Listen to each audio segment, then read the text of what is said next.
pwede nating laruin ngayon, which is siguro may angkara.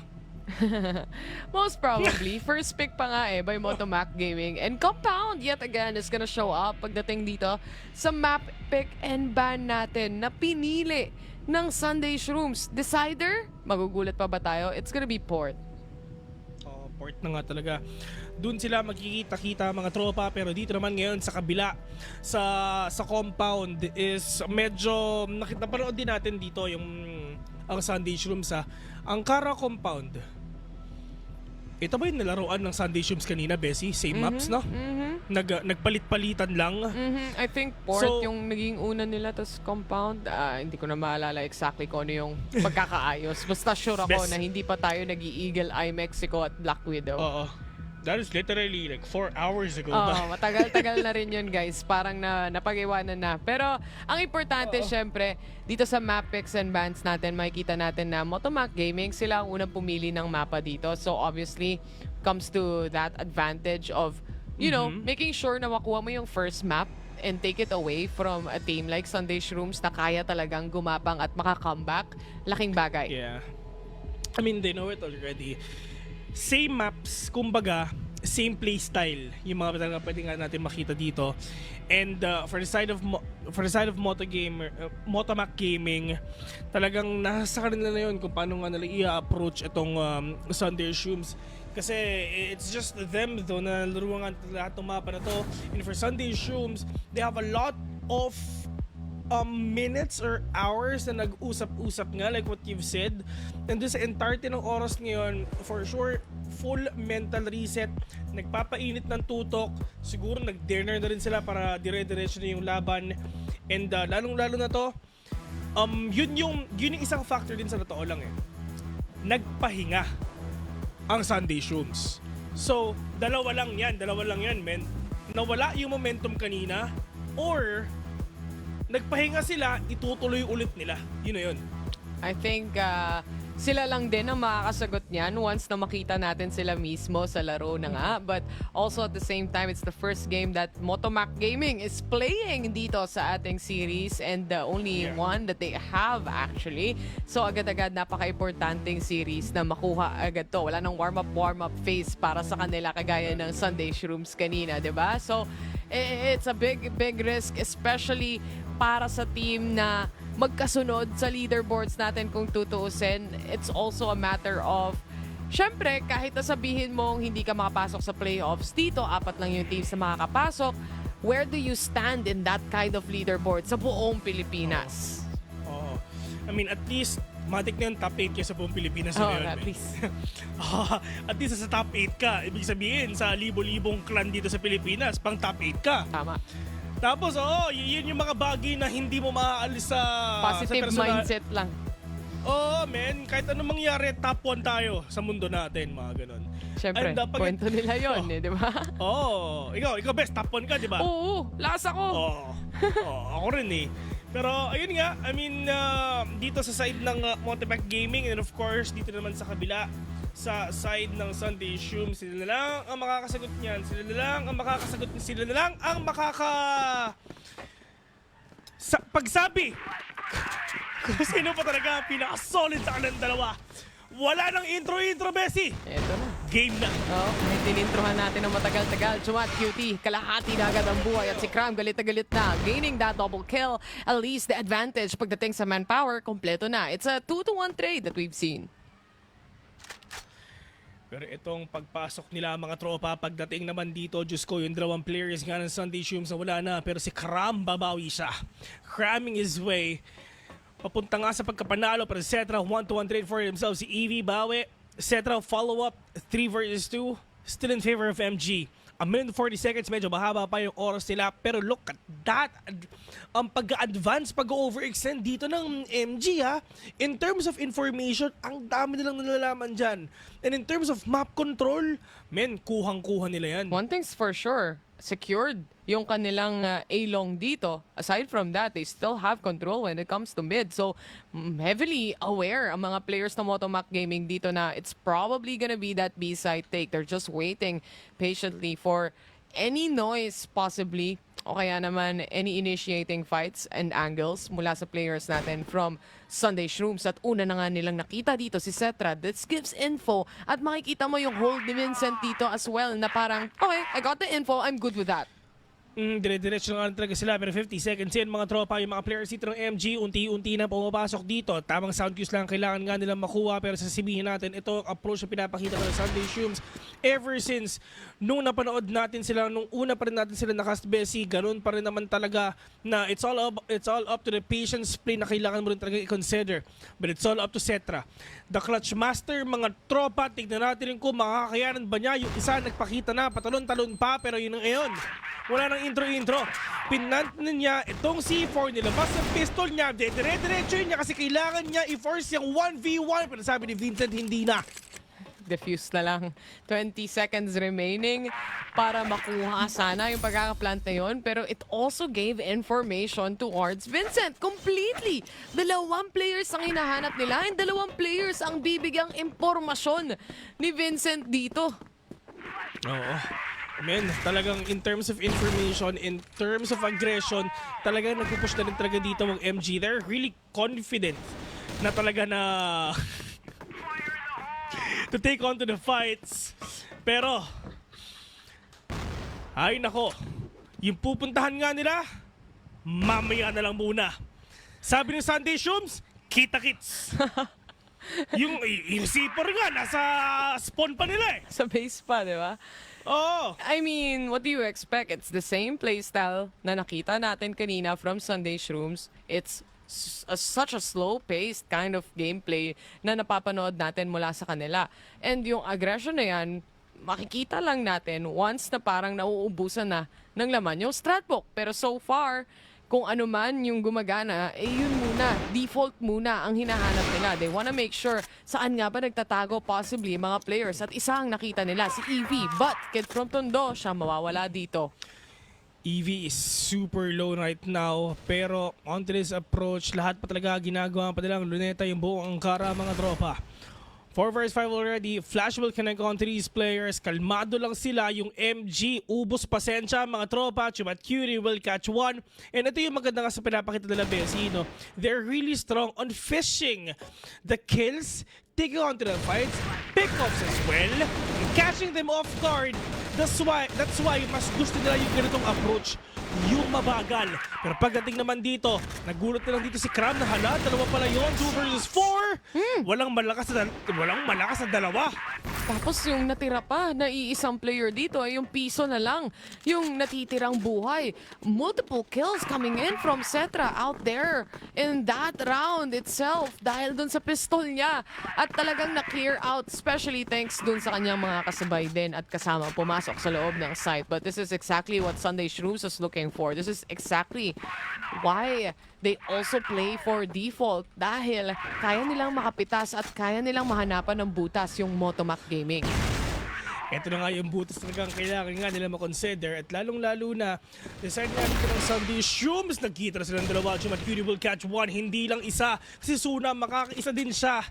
And on to the side naman ngayon dito sa kabila, tatlo na lang natitira nga sa MG. 50-50 Bessie. Oo. Yun yung odds natin dito. Pero si X3D, nahuli siya sa likod. Maloseri sa lang gratingan mga tropa, Heck and Vince na natitira. At least they were able to pull off at least yung kanilang trade doon kahit papano. Open for the shot pero hindi tumama yung AWM na yan. They have to go for the reposition here. And Kid from Tondo, pati na rin si Jay Bice, mahahanap nila yung mga final kill, the final blow to settle this to at least a 2-1 scoreline. Oo. Napakainit na pinapakita nga na Sunday Shrooms. Sobrang nag-work talaga yung patience play na ginagawa din nila, just catching them off guard na yun na yun eh. I mean, sa totoo lang, talagang if ever you are MG, there are times na mawawalan ka ng pasensya na talagang sisilipin mo na, nasan ba kayo? Ayaw nyo magpakita. Pero sabi ng SS, kalmado lang kayo. Mamaya lalabas lang kami pag nahuli na namin kayo isa-isa. Sila nga, chill lang eh. So, chill lang din tayo. Parang si J-Bice, etc. na double OM setup At dito mo malalaman na talagang magtatagal sila. Kasi pag naka-sniper position ka, malamang sa malamang, matagal mong i-hold yung positioning na yan. And maybe, this is patience gameplay. Siyempre, para maabangan nila kung meron mang magpupush, meron mang certain aggression, masasalo nila. But so far, for Motomac Gaming, it's about the hold. It's about just waiting. Alala ko, yung Sunday Shooms minsan nagdo-double dito eh. No? Kumbaga, pag double yun, di syempre, mas mabagal din yung approach nyo doon. Pero sa Cram, pagkasilip niya, meron siya nakita isa, pero J-Bay sa kabawi pa dito. On to the side naman nila, Chamat Curie onto that corner. And I think A is the place to be. Pero mukhang yung rotation paparating na rin agad mula dun sa dalawang players. This is still a 4v2 scenario, so medyo mahirap na retake actually, especially when you're smoked off. But if you clean up at least one angle like that, maybe a possibility, but not much dahil nakaabang na rin yung dalawang players ng Sunday Shrooms. 3-1, and so far, etong default play for picks na ginagawa ng Sunday Shrooms, dito talaga sila nagsashine. Sa totoo lang, sobrang handa din ng MG. They know kung anong placer nga dito ng Sunday Shrooms, and they know kung paano nga nila bawiin. Napanood Pero ka kanina, Sunday Shrooms, diba? Oo, 3 oras. Same map. So nakita na rin nila kung paano. Oh, same lahat actually, man. It's like a deja vu what happened a while ago. But for Sunday Shrooms, yun na nga eh, ginawa na nila kanina. So ang kailangan nilang gawin is i-replicate lang din talaga yung idea, i-replicate nila yung thought na kaya ulit nilang gawin ulit yon. Pero with this setup na pwede ipakita nga dito, yun na nga yun, di ba? Look at Cetra, look at J-Bies, without yun yung gamit nga nila. Talagang pick off, fish, isa-isa, lurk, naghahanap dito, flank, up to them though. Pero pagpasok ng A, wala nang tao dyan. It's the last two remaining players from MG. Possibly, mapapatay yung nasa gitna. Kaso nga lang, nakabigay naman sila kahit papaano ng konting damage doon. Not really enough to get that kill. Setups para sa post plant natin, hinahanda na rin. But a quick trade-off mula kay Cetra as well to punish that player from mid na si Evie. At si Cram na lang ang natitira dito. 26 seconds remaining to clutch. 4 ang kailangan niyang tapatan. Can he do a Jason move pagdating dito sa match na to? Dahil mukhang isa ang mawawala. Tinalon yung pangalawa. May chance pa siya sa pangatlo. Pero stairs, laruan na lang ng anggulo. Habulan, tagu-taguan, and Cetra dumating na sa party. Oo, at least yung 2K nga nagawa nga niya, pero sobrang sayang nun. Kung nahuli, kung tawag doon, kung naka-sidestep ata sana si Cram doon, malay mo talaga mabawian nga niya. Kumbaga, mala Step Stephen back, Curry. no? Oo, step sabay back. Tapos screen biglang mong ganun, press. no? Oo, man. Tapos alley-oop na lang kulang, pasok na sana. Pero unfortunately, hindi niya nagawa lang lahat ng yon. Grabe, shoutouts nga pala kay Michael Jackson. Pero yun na nga mga tropa. Yung mga players ngayon nandito na, nag-aantay na. Evie, nakabawi nga ng isa, pero Chomat Cutie pupuso pa. Evie, for 2K already. 4 vs 3, mga tropa, kid from Tondo. Fresh from Tondo, mga tol. Nakabawi pa ng isa. Suna 360. Will catch one as well. Heck. Siya mag-isa. Naantay sa posisyon. Hindi nga lang tumama yung first shot na yon. Another chance, perhaps a hit. Pagdating kay Heck, nakaabang na yung dalawa. Mahirap nga naman tamaan ang dalawang players sa isang bala ng isang sniper kung hindi magla-line up. Tama. Wala kasing screen, wala kasing alley-oop. Oo, kung meron sana silang malayaw minion laki, pwede sana. Natakpan nila, no? Oo, yun na sana yun. Pero eto na. Kita natin dito. Yung mga players ng Sunday Shroom, si Cetra. Kumikickflip na. Skateboard. Naging skateboard na. Kaunti na lang mag-o-ollie na siya sa Gently. Pwede tayo mag-cast ng lahat no? Kahit ano, man. Pwede, no? Grabe yung rally ng volleyball natin dito. Tamang pa-spike na lang. Oo, ibang klase. Pero, Chomat Cutie, yung libero ng Sunday Shroom sa gaanap na pwedeng makaisa. Pero tinatry natin kasi yung play nila, sineset na nila isa-isa. Ito na. yung set literal. Dahil si Suna, nakapatay ng isa. That's towards X3D. And now with a man disadvantage, itong hold ng MG magkakaroon ng butas kahit papano. When it comes to mid-control though, Heck is waiting on that as well. Hindi nga lang niya matatamaan ulit yung sumilip dyan. Hindi enough yung damage sa kill. Oo nga, Suna, in short for Surina. Nakapatay ng isa mga tropa. Chumal Cutie mawawala. 3 vs 2 already lamang na ang MG. Uy! Yung pagsilip na yun, Krampa nga ang mawawala doon. And now ang 2v2 mula sa likod. It's gonna be a kill yet again from Cetra. Napakalason nung mga kills na nakikita natin mula sa kanya. Yung rest back nandun kompleto, pero kaya niya ba in a 1v1 sniper sa sniper? Kalmado lang si Tropang Heck, mga tropa, pero etc. nandito na. Sino mananalo dito? 40 seconds in. Yung C4 drop pa. Pero eto na, kinuha niya. Pwede pa siyang lumipat dun sa kabila. Pero Heck, oh no, he's just trying to hug the wall. Pero nakita na nga sila and Heck pa rin na makakakuha. Bessie, nakita mo yon? Si Cetra nag-repick siya. Oo, pagka-repeat niyang ganon, yun na ang katapusan nung round na nakita natin. Akala ko nga, tatawid lang siya doon para makuha yung information Pero nag-repeat siya and nakaabang at ready. Kumuha ng kill dito si Heck kahit papano. It's a 5-2 right now. Kalmado. Kalmado dun si Hexy sa engagement na yon. Pero ngayon mga tol, nagharap na nga yung dalawa. Spray and pray, may makukuha ba? Wallbang, wala siyang tumatama nga dito. Pero tamang smoke na din talaga dito lang sa may doors para makapag-mamba out na. Suna is low. EV as well. Kulang yung damage for him to take down these players. Pero alam nila yan in terms of information pag nakita nila yon.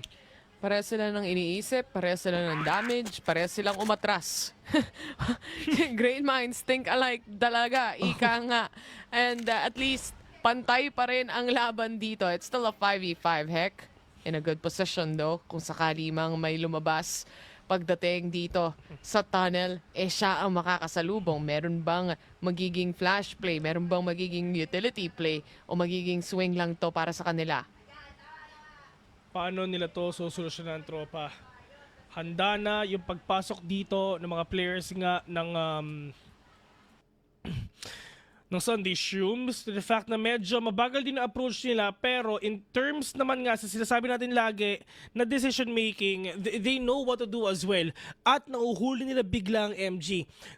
Mukhang natatransfer ata nila yung enjoyment nila and yung momentum nga nila na ginawa nga ng game number 1 natin. Pero look at Kid from Tondo is super deep already.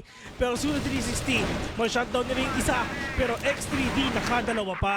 Look at this though. Isa na lang yung naiiwan and that's Kid from Tondo na sabi mo nga, napakalalim na when it comes to B-side take. But the problem is, wala sa kanya yung C4. 25 seconds na lang yung natitira dito sa time natin. And kailangan niyang pumatay ng 4 kung gusto niya maipanalo. 3 na lang. Low yung 3. Actually, low yung 4 eh. Pero Kram, sumilip, kung sino pa yung full HP, babawi pa mga tropa. Last round para sa ating first half. At least, ang Sunday Shrooms, kitang-kita mo na gustong-gusto talaga nilang bumawi dito. And 2 wins a day, not bad. I would take it if I was Sunday Shrooms. Kung ibibigay, di ba? Para sa atin talaga. Pero ang tanong, kailan nila mako-close off yung series? Kasi dun sila laging nagkakaroon ng problema. Kahit nakita naman natin kanina, di ba, na nakalamang sila, then na-fall off, and then bumawi na naman. There's a lot of that. But look at this initiating fight from Sunday Shrooms. Napanalo nila into a 2-1 trade. And ngayon, yung rotation paparating na rin. Pero look at Suna 360. Medyo tinatry nga rin talaga niya yung lurk mga tropa. Finaflankan niya yung mga kalaban nga niya. Pero EV pa makakuha. 3 vs 3 already. EV getting tagged as well. Pre-fire on these players. Pot shots as well. Heck getting tagged. Will catch one. 24 seconds in. They need to retake this site para nga makuha nila itong puntos ngayon. 20 seconds. And ngayon nga with the smoke, spray and pray. 1 vs 2. Heck andito pa, Cetra ang mag-isa, sobrang low na niya, Pero makukuha pa ni Eevee to. May isa pa pala 5 to 4. na nasa taas. At the end of it, may trade pa rin nakasama dito ang MG o ang Motomac Gaming. And that just allowed them to clear up the site completely kahit na na-hold na nila yung post plant sana. 4 to 5 at dikit pa rin yung labanan kung tutuusin. Nag-swap na tayo ng sides dito and dito natin makikita ngayon for the first time yung BL side in this day para sa MG. Oo. And ngayon mga tola, itong pwedeng gawin nga ng MG, mukhang makikita natin ngayon ang approach nila ngayon na nasa blacklist side sila. So, sa side nga ng Sunday Shrooms, alam naman natin yan na minsan nagiging aggressive sila. At one of their X-factor is actually Chumat Cutie. Kasi siya yung nagpupush siya na medyo deep tapos nahuhuli niya yung mga kalaban niya. Ganun din nangyari dun sa GG kanina. Nice kwento. Share ko lang. Good storyline para sa mga players natin dito. At sa lahat ng kwento na yon, wala pang movements na naggagaling mula sa side ng Motomac Gaming as well. They're also into this very slow-paced kind of play that we're looking at right now. Smoked off yung A main natin dito, A entrance natin. And it's more of, at least may option sila kapag na-stock up pagdating sa B site. Meron pa rin silang space na nakokontrol kahit sa mid as well. So, Motomac Gaming, the position looks good, but honestly, it depends dun sa magiging depensa ng Sunday Shrooms. Pero dito ngayon, sa mga tropa natin, si MG and SS, sila yung mga players na kailangan din talaga mag-antay. Isang minuto na lang ang natitira. Setra, nakapitas ng isa. Yung mga players dito ng MG, hinahanap na kung saan pa talaga sila magagaling ngayon. Pero Setra, mababawian, Pakram, and Vince, mababawi rin sila. 3 versus 4 already. Lamang ang MG in terms of head count. But right now, sa side ng MG, Bessie, kung napapansin mo, they're really trying na talagang makakuha nga ng space dito sa B. Yeah, with 25 seconds remaining, kailangan nila maka-retake dito at agad-agad na punish yung nasa mid-control nila kanina. And 19 seconds na lang ang naiiwan para sa dalawang players na to. Isa nasa stairs at isa namang nasa side. Vincent trying to go for this bait and switch scenario. And it worked out perfectly para sa side ng Motomac Gaming. 5 to 5. At least mababawi pa rin nila yung mga rounds nga na nawawala sa kanila kahit papano. And sa side nga ng Sunday Shrooms, I mean, of course, kanina sila yung lamang pero talaga nababawi pa rin talaga ng MG ito kasi dito natin malalaman kung sino pa talaga ang makakahabol if ever. Kasi with this round, mababasa din natin kung paano yung mga pacing nila sa susunod nga nilang game. Kumbaga, ito yung deciding factor. Kung sino talaga yung makakuha nga dito, pero Eevee, makakahuli nga ng isa. Chumat Cutie will fall down. Pero at that moment, mga players ngayon ng SS, lahat sila katago na wallbang on the side of Eevee. Diretso lang siya. Isang magandang play for contact ang nakita natin para sa entry dito ng Motomac Gaming. At ngayon, pinipigilan na nila agad-agad yung retake scenario na pwedeng dalhin. As soon as that lurk falls down, which is Kid from Tondo, it makes it a lot harder. A lesser chance of winning this round, honestly, para sa side ng Motomac, or rather, para sa side ng Sunday Shrooms right now. 15 seconds remaining. Kailan lalabas sila Setra dito? J-Vice, wala na. At isa na lang ang hinahanap nila na nasa get nila. Nakahanap pa ng isang kill, yes, pero 7 seconds remaining on the clock with 4 remaining players. Medyo mahirap. Yeah. For sure si Setra nagulat din doon. Isang mukha ang pumunta literal sa kanya. Pero at least, I mean, for MG, kita natin yung execution nila.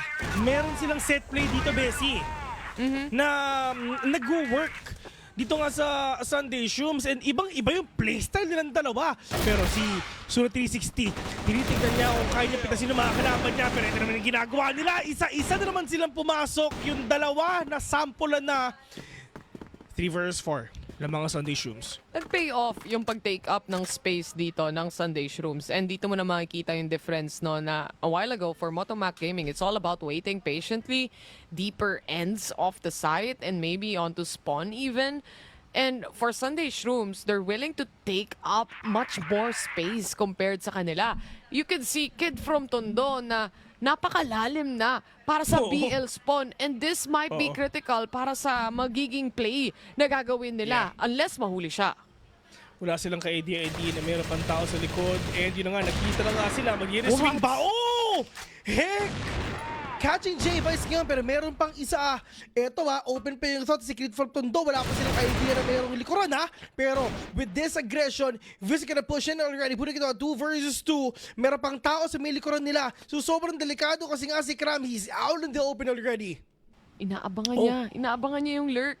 Parang alam nila, kanina pa actually nakaabang si Kram dito. Siya yung anti-lurk. Kahit pa paano, Kid from Tondo, very low on the HP. Ganun din naman si Kram. Pero siya ang tatama para sa final shot na yan. We are left with a 2v1 and a hyper-rotation all the way to B site. Pero hindi makakabot si Kram. Winnable to sa side ni Chumat Cutie. Once again, Vincent is super low, man. I mean, siguro mga 22 na lang. Siguro mga 17 HP na lang yan si tropang Vincent So talaga napakahirap ka talaga kung di ba nila nakuha. Pero this is rotation already coming in from Chumat Cutie. Utilities, not sure if ever meron pa. Pero si Chumat Cutie, tinan mo, gamit niya. Men, pistol na lang kasi alam niya one bullet na lang ang kalaban niya. Pero look at Vincent trying to wrap around, trying to flank Chumat Cutie. Wala siyang idea dyan. Oh no! Nakita na niya ang tropa. Hindi tumama! Pero ay naku po! Hindi pa tumama! Pero trying to reposition already. Umakyat, nagtago, open plan to. Oh my goodness, 7 seconds remaining. Attack pagdating sa C4. The hop out still worked. Aabot ba yung defuse? 1 second and a point? Not gonna happen para sa side dito ng Sunday Shrooms. It's still around para sa Motomac Gaming. Well played para kay Vincent Kita mong kalmado talaga siya sa camera. Yeah. That's what Ito, counts. Bessie, this might be the first time na nakita natin na sumabog yung C4. Oo nga, no? Diba? After 5 hours. After 5 hours. Pero yun na nga mga tropa. J-Vice came from Tondo, babawi na dito. 5 versus 3 already. I mean, look at that. Dalawa na yung wala sa kalaban nila. Pero Diyos ko, wala pang bawas ng Sunday Shrooms kahit piso. It's all about the push and pull play na ginagawa nila dito, and it's been working out in their favor heavily. Kid from Tondo, nakahanap din ng isa. Na-damage man siya na matindi-tindi dito, but it's still a 5v2. 5 versus 2 onto this game. Kid from Tondo, medyo na siya ata dito. Pero ngayon, Kram and Heck. Oh no, this is huge. Hindi pa ever talaga tatama nga sa kanila. Pero sa taas yung tama na yun. And Heck, oh no, makikita na nga nila. Nakita sa may bintana, nakaduraw, liligawan ata siya. And Suna 360 pa ang nakakuha. Busted kayong dalawa. Gitara na lang ang kulang, Bessie. Literal. Malapit na. 7-6 at ganun kalapit din yung scoreline na meron tayo. Pero mas bumibilis yung pacing. Mas kumukuha ng space yung Sunday Shrooms. Alam nilang gumagana to at si Sestra nakakuha na nga ng isa. And ngayon, the pressure is on. Nagpapaulan sila ng utility play ng nades. Napakarami niyan. And X3D fighting for his life here. Getting a double kill. Kid from the also to fall down with a triple. Diyos ko, na-punish sila ni X3D dito, mga tropa. Puri kita, 3 versus 2 right now. Suna 360, settle na natin, titira, and winnable pa to for the side of Sunday Shrooms, Pero yun nga, Sunday Shrooms, just trying to na-i-adjust yung playstyle nila.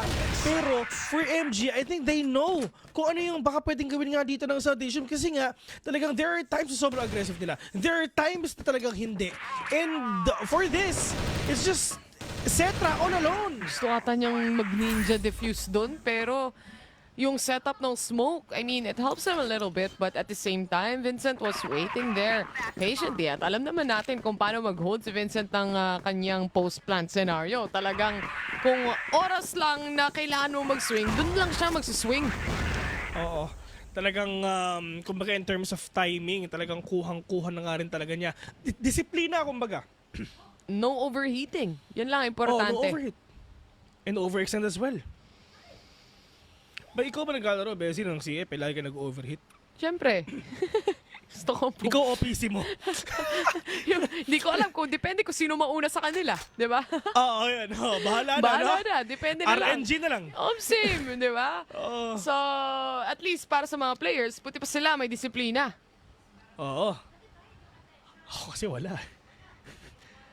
Pero ngayon, Rinig na rinig natin ang hininga ng mga players. Ganun mga tol. katahimik yung mapa. Oo, rinig na rinig natin yung mga hinga nila. Si Cetra, kunyari mag-aim siya, Deep breaths. yan Focus. lang ang maririnig niya. Di ba? Oo. Tapos inamoy ko. Toothpaste. Di ba? 16 kills in total na si Cetra dito. Ang dami niyang lason sa mga pistol niya. Oo, kumbaga, yan nga yung si Clutch Master, di ba? Oo, si Clutch Master. Oo, pero eto na. Pinapaulo nila ng bomba ang mga tropa. Nasaan ba ang mga kalaban nila? Oh, Diyos ko po, si Heck nakapas nga ng isa. Pero Cetra, bumabawi pa, spray and pray kay X3D. Diyos ko, si Jay Bryce, oo na! Susuko na ako, tama na! Hindi pa nakikita, pinapaulan na ng bala eh. Pero Oo. mula sa likod, Kid from Tondo namatay. And Vicent nakakuha pa ng isa. That's Chumat Cutie na nawala na rin ngayon kasabay ni Suna. It was a mix and match of I don't know kung saan manggagaling yung mga kalaban dito for Sunday Shrooms and hindi na rin nila alam kung saan sila titingin kasi left and right nauubos yung kakampi niya. Like, you know what? It's like, whatever works, man. Up to you guys. I mean, let's try to fish some kills. Try to play for picks as well. And let's just join all these strategies together. Pero MG pa rin talaga ang nakakuha ng mga shots nila. For the side of Sunday Shrooms, they're really trying to fish out one as well. Pero hindi nga talaga napunta sa kanilang favor. But at least, Heck is low. 6-9 na score natin. Nice one nga talaga. Pero SS kailangan na ng mga makabawi dito. Pero J-Bas getting time for the technicality already with a 2K. Vincent babawi pa. Dire-diretso lang siya. Nakita na yung bata from Tondo. Mga tropa lahat na talagang dire-diretso na. Si Cetra babawi pa. Pero ito na. Kid from Tondo. Nagpapanggap na box mga tropa. Pero nung si Vincent nakita, uy, iba yan ah. Tao ata yan. Ganun din naman pagka-spot niya kay Cetra. Ang kaso nga lang, sniper pala yan. Now with very low HP, Cram has to make something happen here, which is impossible dahil si Chumat Cutie, headshot agad pagka-swing mo pa lang. Match point!